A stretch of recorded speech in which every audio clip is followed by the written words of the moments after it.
Hello, de plus en plus, on est invité à passer d'une mémoire individuelle à notre mémoire originelle.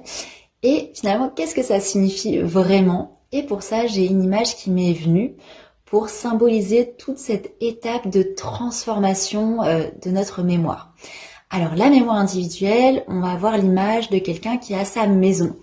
Et dans sa maison, il a tout un tas de photos qui retracent les périodes de sa vie, ses attaches émotionnelles et finalement qui représentent son identité, sa personnalité, qu'on va retrouver aussi à travers tous les objets qu'il a accumulés, à travers les vêtements, à travers la décoration. Enfin, cette maison, c'est vraiment là où est stockée toute sa mémoire à travers du matériel. Et du coup, ça crée comme un cocon dans lequel il se sent en sécurité, dans lequel il s'identifie.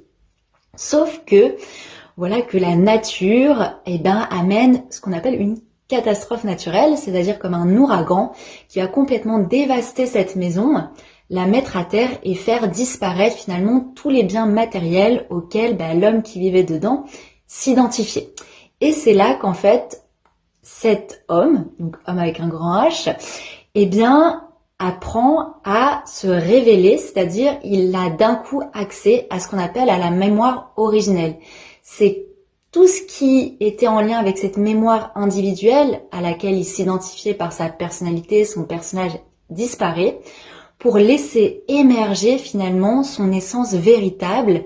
Et ça, c'est le cadeau qui nous est fait à travers ce qu'on appelle depuis un regard d'humain et depuis l'émotionnel, une catastrophe qui est au final un cadeau caché pour se révéler dans son essence, au-delà de l'aspect matériel, mais dans une dimension bien plus subtile et bien plus vaste. Parce qu'on voit bien que la maison, elle limitait la personne, l'enfermait, alors qu'une fois qu'il est débarrassé de toutes ses attaches, c'est comme s'il y avait une libération vers quelque chose de bien plus grand, bien plus vaste et illimité.